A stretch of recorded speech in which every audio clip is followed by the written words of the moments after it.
The sea was black that night, stretching endlessly under a sky of silent stars. A cold wind howled across the deck of the ship as it cut through dark waves. Salt stung the air, ropes creaked, and distant thunder rolled like the growl of an unseen god. In the dim light of a single lantern, a man stood motionless, eyes fixed on the horizon. He was not a warrior nor a king. He was a philosopher, a former slave who had found freedom not through power, but through mastery of the mind. His name was Epictetus. He knew pain like few ever could. Born into bondage, his body had been broken by the cruelty of masters, his leg crippled, his dignity tested. Yet he stood, calm, silent, alive, because his spirit remained untouched. The world could chain his limbs, but not his will. That night, as the sea raged around him, he whispered to himself the words that would one day guide generations. No man is free unless he masters himself. The storm struck without warning. Waves crashed like thunder, smashing against the sides of the ship. Sailors shouted, their voices drowned by the roar of the wind. The deck tilted violently, barrels rolled, ropes snapped. Fear spread like fire, burning through every man on board. But Epictetus remained still. He had learned long ago that nature does not ask for permission. The sea does what it must, and so must we. Pain was not new to him. It had been his companion since youth. He had lived with it, breathed it, walked beside it. When his master twisted his leg until it broke, Epictetus had not cried out in anger or hatred. He had simply said, "You are breaking my leg." And when it broke, he said softly, "I told you so." It was not arrogance. It was acceptance. The understanding that pain, though sharp and cruel, could not touch the soul unless one allowed it. He believed that pain was not the enemy. Pain was the teacher. Every hardship, every loss, every wound, a lesson in disguise. The world may break your bones, but it cannot break your reason unless you surrender it. Years later, when Epictetus gained his freedom, he did not seek revenge or comfort. He did not chase wealth or status. He sought wisdom. He founded a small school in Greece where students gathered to hear him speak, not from books or scrolls, but from experience.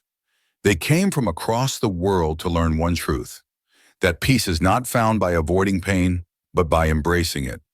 He would walk among his students, his eyes gentle but firm, asking questions instead of giving orders. When pain comes, he would ask, will you curse it, or will you listen to it? He taught them that the mind, when disciplined, can turn even suffering into strength. As fire turns wood into flame, he said, so does the soul turn adversity into virtue. Imagine that classroom, no gold, no marble, no luxury, just a humble room, the sound of sandals on stone, and a voice that carried the weight of truth. Outside, the world roared with ambition and greed. Inside, there was stillness. A man who had once been a slave was now teaching emperors and scholars how to be free. Epictetus reminded them that we do not control what happens to us, only how we respond. Fate may be harsh, but our judgment of it is our own. A storm cannot destroy a calm mind, nor can insult touch a steady soul. He told stories of soldiers who lost their limbs but not their courage, of merchants who lost fortunes yet kept their peace, of mothers who buried their children yet still lived with grace. Pain, he said, is not sent to destroy you. It is sent to reveal you. There is a quiet strength in that understanding, the kind that does not shout but endures. Epictetus knew that life would not spare anyone from suffering, but it also would not deny anyone the power to rise above it. Centuries later, his words would reach Rome and touch the mind of a young emperor named Marcus Aurelius. When Marcus read Epictetus's teachings, he felt something awaken within him. In a world of politics, betrayal, and war, he found a compass. In pain, he found clarity. Marcus, too, would face trials, the deaths of his children, endless wars at the empire's borders, the burden of ruling millions. Yet he would write in his journal, "The mind adapts and converts to its own purposes the obstacle to our acting. The impediment to action advances action." It was the echo of Epictetus's wisdom, the idea that pain, properly understood, sharpens the mind like a blade drawn across stone. Both men, separated by time and status, one a slave, the other an emperor, reached the same truth, that the only true possession is one's mind, the only true freedom, self-control, and the only true strength, endurance. Pain refines us. It strips away what is unnecessary. It reveals what cannot be destroyed. The Stoics did not see suffering as punishment. They saw it as participation in nature, a test of harmony between the soul and the universe. When Epictetus walked through the streets of Nicopolis, he would see beggars, soldiers, and traders, each lost in their own struggles. He did not pity them. He saw in them the same spark he carried, the ability to endure with dignity. When you are struck by pain, he would tell his students, remember, it is not the pain that hurts you, but your opinion of it. He urged them to look inward. If you wish to improve, he said, be content to be thought foolish, because to live by reason, not emotion, is to walk the harder road, but the higher one. Epictetus believed that true wisdom is forged in discomfort. When life presses against you, it is asking you to grow stronger. When fate challenges you, it is inviting you to rise. Avoiding pain only multiplies it.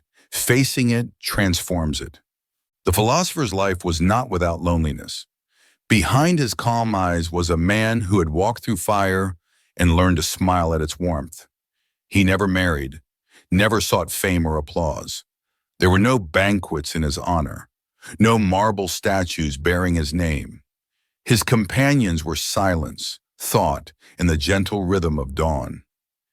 His joy came from simplicity, a cup of water, cool and clear, a quiet morning where the only sound was the wind brushing against the doorway, a disciplined mind that bowed to reason rather than desire. While others filled their lives with possessions, he emptied his of distractions. Where others measured success by what they owned, he measured it by what he could do without. He did not need luxury because he had freedom, the rarest form of wealth. The freedom of a man who owns nothing, yet lacks nothing. The freedom of one who can lose everything external, yet remain rich within. For him, peace was not found in the world's noise, but in mastering the dialogue within his own soul. This wisdom does not age. It breathes even now in our modern world, a world that runs faster but feels emptier, a world that worships comfort but forgets meaning. The same truth applies today. The pain you feel when your dreams collapse, when love fades, when your plans fall apart, that pain is not a curse. It is the same fire that once forged emperors, poets, and philosophers. Life asks you one timeless question. Will you let this pain harden you, or will you let it sharpen you? Modern life is noisy, fast, and fragile. We chase comfort and call it happiness, never realizing that comfort dulls the edge of the soul. We drown our unease in distraction, scrolling endlessly to escape ourselves. But the mind grows dull in ease and the heart weakens in luxury. Real strength is born in resistance, in showing up when everything inside you wants to quit. When you face your storms, remember Epictetus standing on that trembling ship, calm amid the roar of waves. Remember the broken leg that did not break his spirit. Remember that no pain can touch the soul that has chosen to grow from it. Because pain, if you face it with wisdom, does not wound, it awakens. The Stoic does not escape pain. He embraces it, studies it, and lets it shape him. He understands that to master life, one must first master suffering. So when you wake and the world feels heavy, when failure whispers that you are not enough, when grief pulls you under, pause. Take a breath. Remind yourself, this too is a lesson. Pain is the whetstone. You are the blade. Each hardship polishes you, sharpens you, prepares you. And one day you will look back and realize that the very moments you feared most were the ones that made you unbreakable. Epictetus once said, "Difficulties show what men are." The question is not whether you will face pain, but what you will become because of it. Life will continue to test you, not to destroy you, but to reveal your strength. So the next time you suffer, whisper to yourself, embrace the pain. It sharpens the mind. Thank you for watching Stillness and Steel. If this story brought you peace or strength like the video, share it with someone who needs light in their darkness, and subscribe for more Stoic stories. Until next time, stay calm, stay strong, and walk wisely through the storm.